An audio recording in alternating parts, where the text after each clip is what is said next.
state in which a young and black Washington city councilman is running for president against a self-satisfied senator who ends each speech by saying, "God bless America," and no one else. Was that the America I grew up in?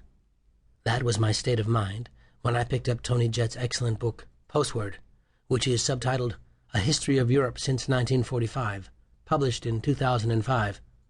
On page 146, I read this.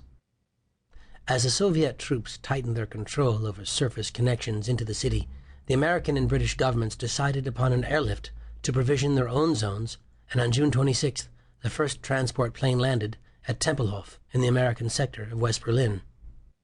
The Berlin Airlift lasted until May 12, 1949. Over those 11 months, the Western Allies shipped some 2.3 million tons of food on 277,500 flights at the cost of the lives of 73 Allied airmen. Stalin's purpose in blockading Berlin was to force the West to choose between quitting the city or else abandoning their plans for a separate West German state. In the end, he secured neither objective. That was about it. I was surprised. I thought there would be much more. I asked a few friends what they remembered about the airlift. Students said they never heard of it. People my age generally responded by asking when it happened. The 60s, wasn't it? Was the usual guess. Many added, it was Kennedy, right? They generally thought the Soviet blockade was the same as the building of the Berlin Wall 13 years later in 1961. I generally responded by saying it was Truman. He was a real hero. His cabinet, the State Department, the Joint Chiefs all thought it was impossible to maintain a city of more than 2 million desperate souls by air. That was exactly what Stalin thought. Even if the Americans and the British could get the thing going, General Winter would defeat the airlift as surely as he had defeated Napoleon and Hitler when they invaded Russia. Then I would babble on about the daring young men and some women from the States and Great Britain being pulled away from their new lives, their wives, their schools, their work, for the second time in 5 or 6 years.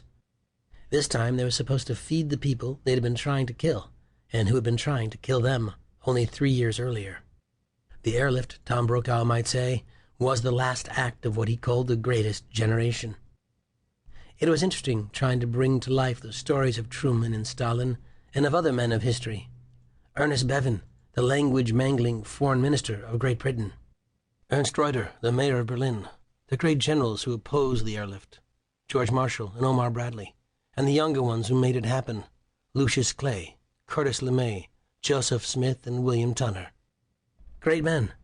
They are easy to find in diaries and memoirs, films, military records, transcripts, letters, interviews, and some mythology.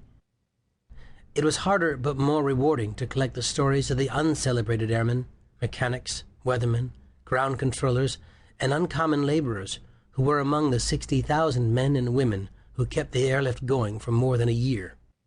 Reading through records and hanging around at meetings of the Berlin Airlift Veterans Association in the United States and of the British Berlin Airlift Association produced some of those stories, but there are more out there. What was it like to be one of the 17,000 German women and men wearing whatever clothes they had, sometimes slippers and bathing suits, using the rubble of their broken and cruelly hungry city to build a new airfield at Tegel in just 92 days?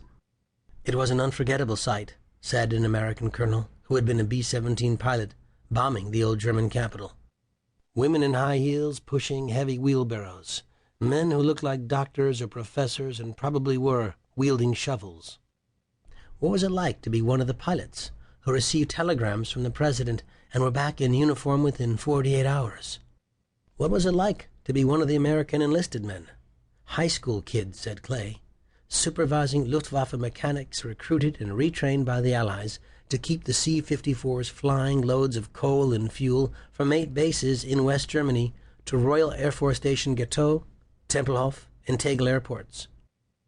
Those were the kids, real, live innocents abroad, who refused orders to pour gasoline in the cans of trash outside Air Force mess halls so that emaciated Germans, mostly women and children, could not scrounge for leftover food.